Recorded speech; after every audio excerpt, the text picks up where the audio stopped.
Hello welcome friend, एक बार फिर स्वागत है आपका स्टडी हाइट्स पर। मैं हूं केएस तोमर। दोस्तों, आज की वीडियो में हम देखेंगे कि किस तरह से आप अपना री रजिस्ट्रेशन कर सकते हैं।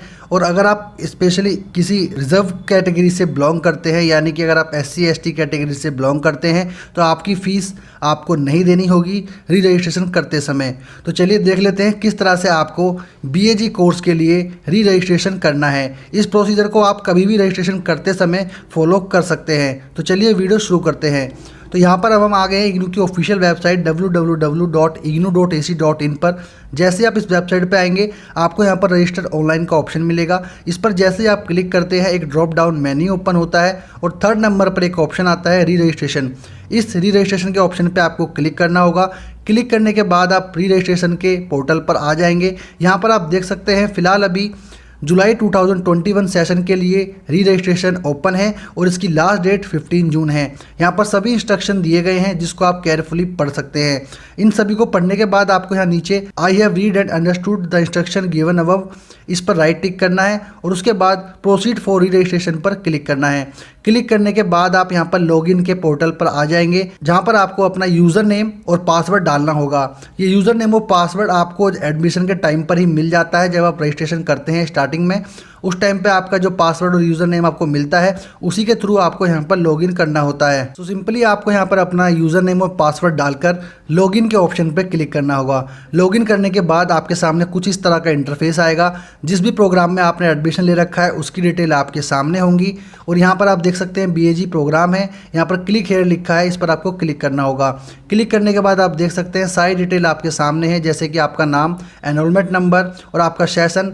जो भी चीज़ें आपने एडमिशन के टाइम पे फिल की थी वो सारी डिटेल यहाँ पर आपकी फिल होंगी। उसके बाद आपके फर्स्ट ईयर में जितने भी सब्जेक्ट थे उनकी पूरी की पूरी लिस्ट यहाँ पर दी गई है। सो अब आपको नए सब्जेक्ट चूज़ करने हैं। उसके लिए आपको यहाँ पर जहाँ लिखा हुआ है click here for select your courses, इस पर आपको क्लिक करना होगा। क्लिक करने के बाद सबसे इंपॉर्टेंट पॉइंट यहाँ पर आपको नेक्स्ट पेज पर मिलता है, जिसमें आपसे पूछा जाता है कि अगर आपको आपका स्टडी मटेरियल प्रिंट फॉर्म में चाहिए तो आप सेकंड नंबर पर क्लिक करें। अगर आपको अपना स्टडी मटेरियल PDF फॉर्म में चाहिए, जिसे आप इग्नू की वेबसाइट से जाकर डाउनलोड कर सकते हैं, अगर आप इस ऑप्शन को सिलेक्ट करते हैं तो आपको 15% डिस्काउंट दिया जाता है आपकी टोटल री रजिस्ट्रेशन फीस में से। बट यहाँ पर जो मैं रजिस्ट्रेशन कर रहा हूँ ये SC कैटेगरी के एक स्टूडेंट का है, जिसको फ़ीस नहीं देनी है, क्योंकि SC ST कैटेगरी की जो रिजर्व कैटेगरी हैं उनके लिए फ़ीस इग्नू माफ़ करता है। तो इसलिए यहाँ पर हमें कोई बेनिफिट नहीं होगा अगर हम फर्स्ट ऑप्शन को चूज़ करेंगे। तो यहाँ पर मैं सेकंड ऑप्शन को चूज़ कर रहा हूँ, जिसमें मुझे प्रिंटेड स्टडी मटेरियल चाहिए। अगर आपको PDF फाइल में अपनी बुक्स लेते हैं तो आपको 15% का डिस्काउंट मिलेगा। अगर आप जनरल कैटेगरी से हैं तो आप फर्स्ट ऑप्शन को भी चूज़ कर सकते हैं। इस ऑप्शन को चूज़ करने के बाद आपको यहाँ पर नीचे और भी ऑप्शंस मिलते हैं, जैसे कि यहाँ पर ऑप्शन है सिलेक्ट योर एम्प्लॉयमेंट स्टेटस। अगर आप एम्प्लॉई हैं तो आप यस करें, अदरवाइज आप नो करें। अगर आपको कोई स्कॉलरशिप मिली हुई है तो उसके लिए भी यहाँ पर ऑप्शन है, उसको भी आप यस और नो में सेलेक्ट कर सकते हैं। तो सिंपली मैं इसको नो सेलेक्ट करूँगा। देन उसके बाद आते हैं सब्जेक्ट। यहाँ पर जो सेकंड ईयर का जो रजिस्ट्रेशन है, इसमें आपको 2 सेमेस्टर के एक साथ रजिस्ट्रेशन करने होते हैं, यानी थर्ड सेमेस्टर और फोर्थ सेमेस्टर। सो यहाँ पर 2 सब्जेक्ट कंपलसरी हैं, जहाँ पर लिखा हुआ है कंपलसरी। इन 2 सब्जेक्ट्स को आप चेंज नहीं कर सकते हैं, ये आपको लेने ही होंगे, ये आपको इग्नू की तरफ से मिलेंगे ही। उसके बाद जो थर्ड ऑप्शन में आते हैं यहाँ पर सिलेक्ट करने के लिए, यहाँ पर आपको सब्जेक्ट की लिस्ट मिलेगी। जैसे आप सिलेक्ट पे क्लिक करेंगे एक ड्रॉप डाउन मेन्यू ओपन होगा। इसमें आप अपने सब्जेक्ट देख सकते हैं कि कौन कौन से सब्जेक्ट आपको पढ़ने हैं। तो कोई भी एक सब्जेक्ट आपको सिलेक्ट करना होगा, यानी कि आपके थर्ड सेमेस्टर में 4 सब्जेक्ट आपको लेने होते हैं। 2 सब्जेक्ट आपके कंपलसरी हैं, 2 आपको सिलेक्ट करने हैं। फोर्थ ऑप्शन में आपको स्किल इन्हेंसमेंट कोर्स को सिलेक्ट करना होगा, जो आपको इस लिस्ट में मिल जाएगा। जो भी सब्जेक्ट आप पढ़ना चाहते हैं वो सब्जेक्ट आप यहाँ पर चूज़ कर सकते हैं। ठीक इसी तरह से आपको फोर्थ सेमेस्टर के लिए भी 4 सब्जेक्ट सेलेक्ट करने होते हैं। 4 में से 2 कंपलसरी सब्जेक्ट हैं जो ऑलरेडी यहाँ पर सिलेक्टेड हैं, और बाकी के जो 2 सब्जेक्ट हैं उनको आपको सिलेक्ट करना होगा, जैसे कि हमने अभी थर्ड सेमेस्टर के लिए किया था। तो जो भी सब्जेक्ट आप पढ़ना चाहते हैं उसको आप यहाँ पर सिंपली सिलेक्ट करें, और सिलेक्ट करने के बाद आपको फाइनली यहाँ पर सबमिट के ऑप्शन पे क्लिक करना होगा। जैसे आप सबमिट के ऑप्शन पे क्लिक करते हैं, सबमिट के ऑप्शन पे क्लिक करने के बाद आप नेक्स्ट पेज पर आ जाएंगे जहाँ पे आपकी सभी इन्फॉर्मेशन जो भी आपने रजिस्ट्रेशन के टाइम पर अभी फिल करी हैं उनको शो किया जाएगा। आप यहाँ पर देख सकते हैं कि आपकी कोई इन्फॉर्मेशन आपकी गलत तो नहीं है, जो भी सब्जेक्ट आपने चूज़ किए हैं वो बिल्कुल सही हैं। इन सभी की इन्फॉर्मेशन आपको करेक्टली चेक करनी है।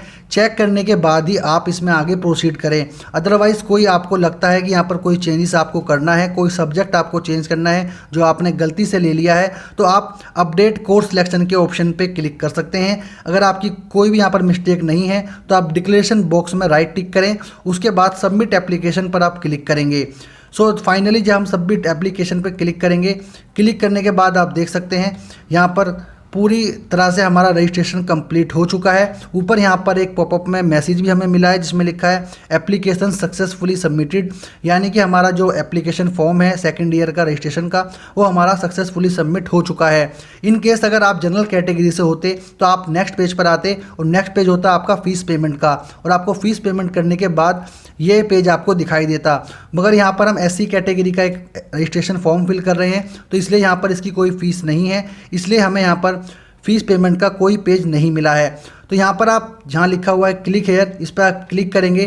क्लिक करने के बाद आपको पूरा का पूरा एक पेज मिलेगा जिसमें सारी डिटेल आपके रजिस्ट्रेशन की होगी, जिसे आप प्रिंट कर सकते हैं। यहाँ पर राइट साइड में ऊपर प्रिंट का ऑप्शन भी दिया गया है। इस पेज को आप प्रिंट करके रखें ताकि इन केस आपको फ्यूचर में कोई प्रॉब्लम फेस करनी पड़े तो आप इस पेज के थ्रू अपनी प्रॉब्लम सॉर्ट आउट कर सकें, क्योंकि इस पेज में आपकी सारी इन्फॉर्मेशन दी गई होंगी। तो कुछ इसी तरह से काफ़ी सिंपल तरीका है आपको रजिस्ट्रेशन करने के लिए। अगर आप ऐसी कैटेगरी से या किसी भी रिजर्व कैटेगरी से हैं तो आप इस तरह से रजिस्ट्रेशन कर सकते हैं। अदरवाइज़ अगर आप जनरल कैटेगरी से भी हैं तो आपको सिंपली इसी तरह से रजिस्ट्रेशन करना होगा। सो उम्मीद करता हूँ ये इन्फॉर्मेशन आपके लिए हेल्पफुल रही होगी। मैं मिलूंगा आपसे नेक्स्ट वीडियो में एक नए टॉपिक के साथ। सो प्लीज़ इस चैनल को सब्सक्राइब करना ना भूलें and thank you so much for watching.